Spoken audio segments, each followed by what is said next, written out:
Bonjour à tous, j'espère que vous allez bien. Aujourd'hui, je vais vous présenter la leçon des courants linguistiques S5, semestre 5.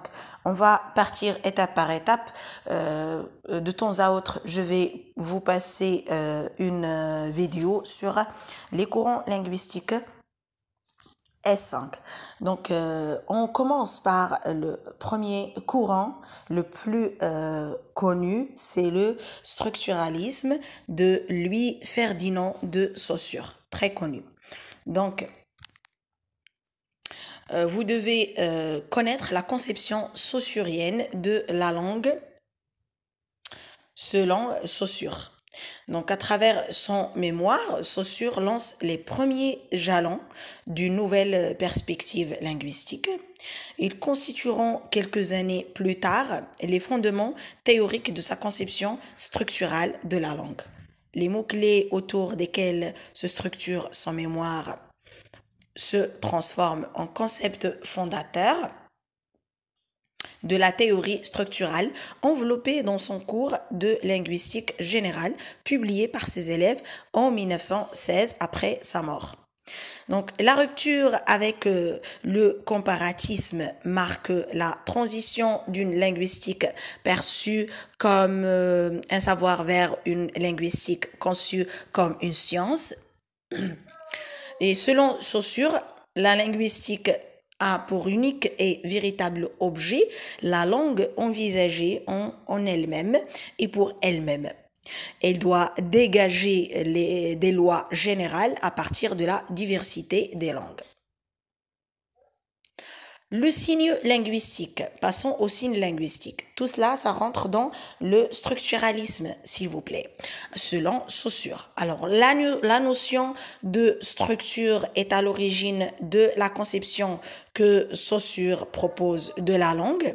Il la conçoit comme un système où le signe linguistique est l'unité constitutive. D'accord? Selon Saussure, le signe linguistique est une unité à double face, une face sensorielle, acoustique, qui s'appelle le signifiant, et une face conceptuelle et mentale, le signifié. Vous l'avez déjà vu en S1, le signifiant et le signifié. Par exemple, le mot table est un signe linguistique associant la forme sonore table au concept table. Passons à l'arbitraire du signe. Donc, le lien entre le signifiant et le signifié est arbitraire et il est émotivé. Car un même concept peut être associé à des images acoustiques différentes selon les langues. Linéarité du signifiant. La linéarité du signifiant. En quoi le signifiant est linéaire? Le signifiant étant de nature auditive se déroule dans le temps. Les éléments c'est selon le linguiste Saussure. Les éléments des signifiants se succèdent sous forme d'une chaîne. Puisqu'il est linéaire, il peut être découpé en unités significatives, les monèmes. Première articulation. Et en unités non significatives, les phonèmes. Deuxième articulation. La notion de système de valeurs. Donc, cette dichotomie génère dans la théorie saussurienne la notion du système de valeurs. La langue selon Saussure est une nomenclature, un système indépendant qui doit être étudié en dehors de toute référence aux facteurs externes. Le signe linguistique a une valeur qui dépend des relations qu'il entretient avec les autres éléments de la langue.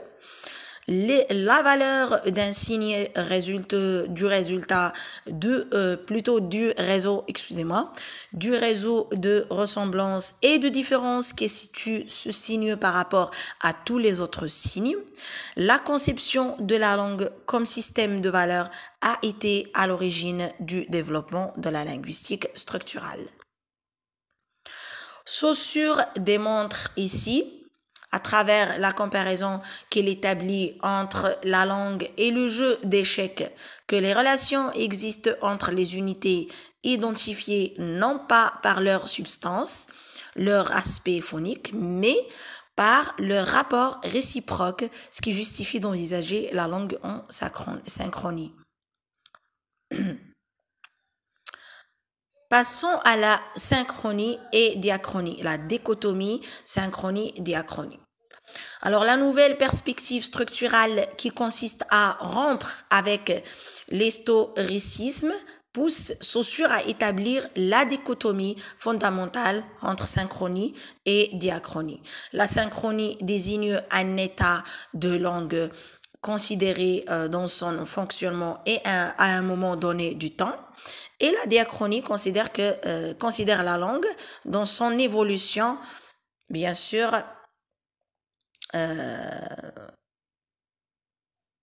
La linguistique synchronique s'occupera des rapports logiques et psychologiques reliant des termes coexistants et formant systèmes tels qu'ils sont perçus par une même conscience collective. La linguistique diachronique, en revanche, étudie les rapports reliant des termes successifs non perçus par une même conscience collective et qui se substituent les uns aux autres sans former système entre eux, selon Saussure 1982, page 140. Ça, c'est les paroles de Saussure. On dit pour définir la linguistique synchronique et diachronique ou bien pour faire la différence entre les deux. Donc, si vous avez à l'examen différence synchronie-diachronie, donc vous pouvez justifier avec ce passage-là ou bien vous reformulez ce passage selon votre façon pour le mettre comme définition ou comme différence. La plupart des questions, plutôt, la plupart de temps, dans la plupart du temps, vous avez cette question entre définition ou bien différence entre synchronie et diachronie. Toujours dans la synchronie-diachronie, il accorde ainsi la priorité c'est le linguiste Saussure, il accorde une priorité à la synchronie sur la diachronie en précisant que la linguistique doit adopter principalement le point de vue synchronique. Pour lui, le linguistique doit adopter principalement le point de vue synchronique. Donc ça, c'est selon le courant structuralisme, le courant structuraliste. L'étude diachronique présuppose la mise en relation d'états de langue distincts. Elle n'a pas sa fin en elle-même, selon Saussure, 1982, page 128. Alors, passons à la distinction langue-parole, définition et tout. Alors, la définition de la langue comme seul objet de la linguistique pousse Saussure à établir une autre dichotomie langue-parole, où se joue la séparation entre le social et l'individuel. La langue est un objet social abstrait, une convention adoptée par les membres d'une même communauté linguistique. La parole, quant à elle, est un produit individuel concret. C'est le lieu du libre choix, de la création et de la subjectivité de l'individu. Partant du principe que la langue est immuable, la perspective structuraliste a donné la priorité à l'étude de la langue et a relégué l'étude de la parole, altérée par les changements, à un second plan, dans la mesure où elle considère que la linguistique ne doit pas faire de l'évolution des langues son objet. Selon Saussure, l'essence des langues est immuable. Ce qui change, c'est la qualité matérielle des unités de la langue.